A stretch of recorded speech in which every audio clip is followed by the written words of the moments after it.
നേത്ര ചികിത്സയ്ക്ക് ഏറെ പ്രാധാന്യമുണ്ട്. നേത്രരോഗ ചികിത്സയിൽ തന്നെ ഏറ്റവും പ്രധാനപ്പെട്ട ഒരു ക്രിയാകൽപ്പം അല്ലെങ്കിൽ ഒരു ചികിത്സയാണ് ആസ്ചോദനം എന്ന്. എല്ലാ നേത്രരോഗത്തിൻ്റെയും ആരംഭഘട്ടത്തിൽ ആസ്ചോദനം പ്രയോഗിക്കുന്നത് വളരെ ഹിതകരമാണ്.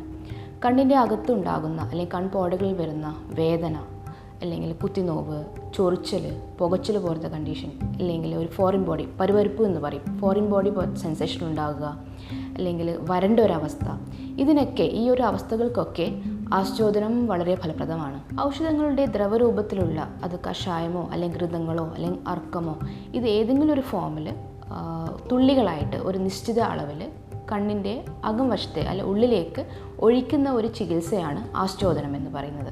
ആസ്ചോദനം കണ്ണുകളുടെ പോളകളിൽ കാണുന്ന പലവിധ ഗ്രന്ഥികൾ, പ്രത്യേകിച്ച് മിവോബിയൻ ഗ്ലാൻഡ് അല്ലെങ്കിൽ സീസ് ഗ്ലാൻഡ് എന്നീ ഗ്രന്ഥികളുടെ പാത്വേയിലുണ്ടാകുന്ന തടസ്സങ്ങൾ നീക്കാൻ വേണ്ടിയിട്ടും ആസ്ചോദനം ഹിതകരമാണ്.